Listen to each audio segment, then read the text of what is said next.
शेतकरी मित्रांनो नमस्कार. मी बालाजी आपल्या सर्वांचं आपल्या या अजून एका अतिशय महत्त्वाच्या अशा शेतीविषयक व्हिडिओमध्ये सर्व शेतकरी मित्रांचं मी अगदी मनपूर्वक हार्दिक स्वागत करतो. शेतकरी मित्रांनो, आपण 2 दिवस वेगवेगळ्या पद्धतीचे व्हिडिओ बनवले.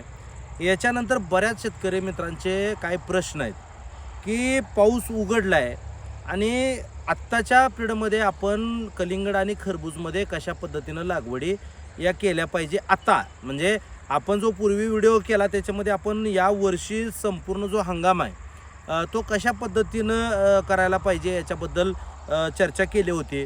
आजच्या व्हिडिओमध्ये आपण ही चर्चा करणार आहे की 1 नोव्हेंबर ही जी तारीख आपण डोळ्यासमोर ठेवली आहे की या तारखेच्या आसपास म्हणजे 1-2 दिवस आधी 1-2 दिवस नंतर या 4 दिवसामध्ये 5 दिवसामध्ये 8 दिवसामध्ये आपण कुठल्या पिकाची लागवड कलिंगड किंवा खरबूज या 2 पिकापैकी कोणत्या पिकाची लागवड करणं योग्य राहील, खरबूज की कलिंगड. तर या संदर्भातला आढावा आपण या व्हिडिओच्या माध्यमातून घेणार आहे.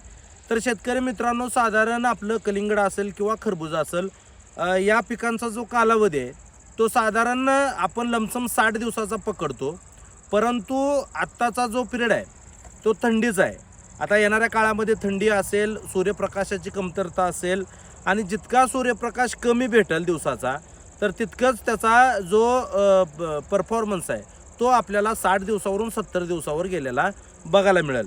म्हणजे साधारण आपण 1 नोव्हेंबरला जर लागवड करणार असू तर तो माल जो आहे तो मार्केटमध्ये येण्यासाठी आपल्याला माहिती आहे की डिसेंबर आणि जानेवारी हे 2 महिने म्हणजे नोव्हेंबरचा 1 महिना, डिसेंबरचा 1 महिना आणि जानेवारीच्या पहिल्या हप्त्यामध्ये किंवा 10 जानेवारीच्या आसपास आपला माल मार्केटमध्ये येऊ शकतो. म्हणजे तारीख जर बघायला गेली तर 1 तारीख ही चांगली तारीख आपल्याला म्हणता येईल की बाबा त्या तारखेला आपण नक्कीच एखादं पीक यापैकी जरी लावलं तरी ते चांगल्या सेफ म्हणजे ना तुम्हाला 31 डिसेंबरचा त्रास होईल ना 26 जानेवारीचा जो बॉर्डरचा वगैरे ज्या काय राज्यातल्या सीमा असतात वगैरे किंवा बाहेरच्या बांगला असेल किंवा इतर राज्याच्या ज्या सीमा आहेत या सगळ्या व्यापारावर जो परिणाम होत असतो त्याचा तर तोही होणार नाही.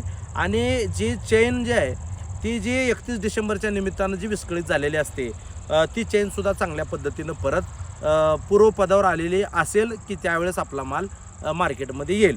त्याच्यामुळं आपण एक लक्षात घेऊया की 1 नोव्हेंबर ही बऱ्यापैकी तारीख आहे की जिथं आपण लागवड यशस्वी करून चांगलं उत्पादन घेऊ शकतो. आता याच्यामध्ये सगळ्यात महत्त्वाचा प्रश्न असा आहे की कलिंगड की खरबूज म्हणजे या 2 पैकी कुठलं पीक लावलं पाहिजे. तर निश्चितपणानं आपण गेल्या वर्षीसुद्धा हेच सांगितलं होतं की या पिरियडमध्ये जर तुम्ही लागवड करणार असाल तर निश्चितपणानं तुम्ही कलिंगडला प्राधान्य दिलेलं कधीही चांगलं. आता थोडी खरबूजमध्ये रिस्क राहील परंतु तुम्ही कलिंगडमध्ये जर तुमचा अनुभव असेल तरच ती लागवड केली पाहिजे. खरबूजमध्ये सुद्धा या दिवसामध्ये लागवड करताना तुमच्या पाठीशी चांगल्या पद्धतीचा अनुभव असला तरच तुम्ही ती लागवड केली पाहिजे. मी असं का म्हणतोय तर याला कारण आहे. म्हणजे येणारा जो काळ आहे तो थंडीचा आहे. या सगळ्या थंडीच्या पिरियडमध्ये अनेक समस्या तुम्हाला जाणवणार आहेत आणि या समस्यावर मात करण्यासाठी तुम्हाला पीक व्यवस्थापन चांगलं असणं तुमचं महत्त्वाचं आहे. हे पीक व्यवस्थापन तयार करत असताना करपा असेल, तुम्हाला भुरी असेल कारण थंडीच्या दिवसात खूप मोठ्या प्रमाणावर भुरीचा अटॅक होऊ शकतो. दव धुके असल्यामुळं तुम्हाला करप्याचा मोठा अटॅक होऊ शकतो आणि अधूनमधून जे ढगाळ वातावरण तयार होणार आहे त्याच्यामुळे तुम्हाला डावणी त्रास देऊ शकतो.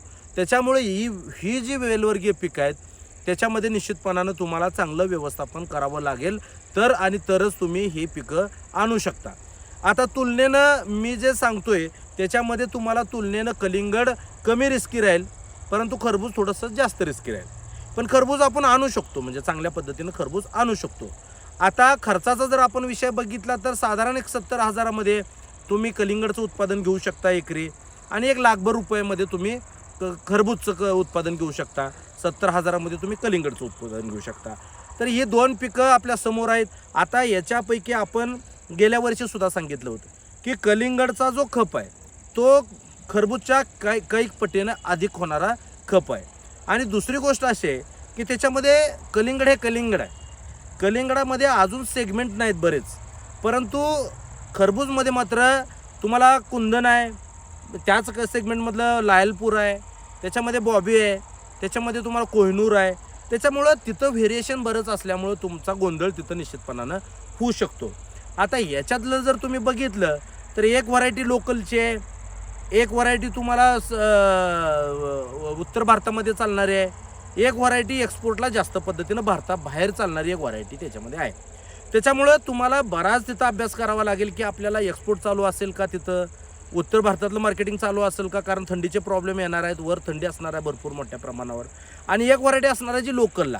आता लोकलची सुद्धा व्हरायटी माल कमी असला तरच ठीक, नाही तर तुम्हाला लोकलच्या व्हरायटी जर तुम्ही लावली आणि थंडी राहिली तर आपल्या भागामध्ये थंडीमध्ये लोकांचा कल नसतो खरबूज खाण्याकडं, आणि त्याच्यामुळं या सगळ्या गोष्टीचा विचार करावा लागेल. परंतु त्याच्या जर उलट बघितलं तर निश्चितपणानं तुम्हाला कलिंगडमध्ये हा विषय येणार नाही. कलिंगड हे कलिंगड आहे. तुम्हाला कलिंगडची मागणी ज्या ज्यावेळी चालू होईल त्यावेळेस प्रत्येक राज्यामधून थोडी थोडी चालू होईल. प्रोडक्शन त्या पटीनं आत्ताच्या दिवसामध्ये कमी राहील. सगळ्यात महत्त्वाचं असं झालं आहे की जे पाऊस पडतो आहे त्याच्यामुळं वेगवेगळ्या भागातली महाराष्ट्रातल्या परिस्थिती वेगवेगळ्या आहे. अजून बऱ्याच भागामध्ये बरेच दिवस वापसा कंडिशन असणार नाही अशी परिस्थिती काय भागामध्ये, आणि काही भागामध्ये थोडीशी रानं मशागत करून पिकं उभा करण्याच्या दृष्टीनं परिस्थिती काय भागामध्ये. त्याच्यामुळे जर तुमच्याकडं चांगल्या पद्धतीचं जो काळ आहे त्याच्यामध्ये आपण खरबूज थोडंसं रिस्की राहू शकतं, परंतु कलिंगड मात्र निश्चितपणानं एक संधी मला नक्कीच पुढं दिसते. जर आपण 1 नोव्हेंबरच्या आसपास लागवड करणार असाल आणि ती जर समजा आपण कलिंगडची केली आणि जर समजा 10 तारखेच्या आसपास 10-15 तारखेला आपण जर याचं हार्वेस्टिंग केलं कलिंगडचं, तर निश्चितपणानं एक चांगले बाजार आपल्याला निश्चितपणानं मिळू शकतात. त्याच्यामुळं वेगवेगळ्या भागामधली परिस्थिती आता वेगवेगळी आहे. आता सध्या वापसात असणारी मेहनत होऊन लागवड होणारी रानं कमी आहेत. अजून थोडासा फ्लो वाढण्यासाठी थोडासा काळ आहे, तोपर्यंत लागवडी फार मोठ्या प्रमाणावर वाढणार नाहीत. त्याच्यामुळं निश्चितपणानं तुम्हाला जर आत्ता लागवड करायची असेल तर निश्चितपणानं तुम्ही कलिंगडची लागवड करा. गेल्या वर्षीसुद्धा अशाच पद्धतीनं थोडासा स्टडी करून आपण हा अंदाज दिला होता आणि त्याच्यानुसार बरेच दिवस मार्केट हे चांगलं स्थिर राहिलं होतं. तशीच परिस्थिती यावर्षीसुद्धा दिसते. कलिंगड पिकामध्ये असणारा व्हायरस, कलिंगड पिकामध्ये सातत्यानं दर न मिळण्याची अडचण, या सगळ्या गोष्टीमुळं या बराच वर्ग हा कुठंतरी खरबुजाकडे डायव्हर्ट होतो आहे आणि मग कलिंगडमध्ये थोडा वर्ग कमी होतो आहे. ॲव्हरेज भेटत नाही पहिल्यासारखं, कुठल्या व्हरायट्या परफॉर्मन्स बऱ्यापैकी करत नाहीत. अशा बऱ्याच अडचणी शेतकरी मित्रांना जाणवत आहेत. तसंच वातावरणातल्या काय अडचणी आहेत की ज्या वेगवेगळ्या भागामध्ये वेगवेगळ्या पद्धतीच्या अडचणी शेतकऱ्यांना जाणवत आहेत. तर त्याच्यामुळं निश्चितपणानं तुम्ही आज जर कलिंगड लावण्याचा विचार करत असाल तर ती निश्चितपणानं तुम्ही लावा. खरबूज मात्र तुम्ही लावलं तरी चालतं, परंतु तुम्ही कुठलं सेगमेंट निवडताय, तुम्ही कुठल्या ह्याला जाताय ह्याचा थोडासा अभ्यास करा प्रॉपर. मी एखादी व्हरायटी सुचवणं किंवा ही व्हरायटी लावा म्हणणं थोडंसं अवघड आहे. त्याच्यातल्या काही व्हरायटीला बाजार राहू शकतात, काही व्हरायट्या मात्र थोडंसं बाजारभावाच्या बाबतीत अडचणीच्या ठरू शकतात. त्याच्यामुळं आत्ताच आपण खरबूज लावा असा सल्ला देऊ शकत नाही, परंतु कलिंगड मात्र लावायला हरकत नाही असं आपलं वैयक्तिक मत आहे. ज्यांना कोणाला लावायचंच आहे आणि ज्यांना ही माहिती योग्य वाटते त्यांनी खरं तर लावायला हरकत नाही. बाकी मी म्हणतोय म्हणून लावणं कुठंतरी थोडं रिस्की राहू शकतं. शेवटी प्लॉट आणणंसुद्धा खूप अवघड आहे. एखादी संधी सांगत असताना सोपं आहे, परंतु तो प्लॉट प्रत्यक्षात आणणं खूप अवघड असतं. त्याच्यामुळं भागातलं वातावरण या सगळ्या गोष्टीचा अभ्यास करा, पीक व्यवस्थापनाचा चांगला अभ्यास करा आणि चांगली व्हरायटी निवडा आणि निश्चितपणानं तुम्ही कलिंगड लागवड करून घ्यायला हरकत नाही असं माझं आजचं तरी मत आहे.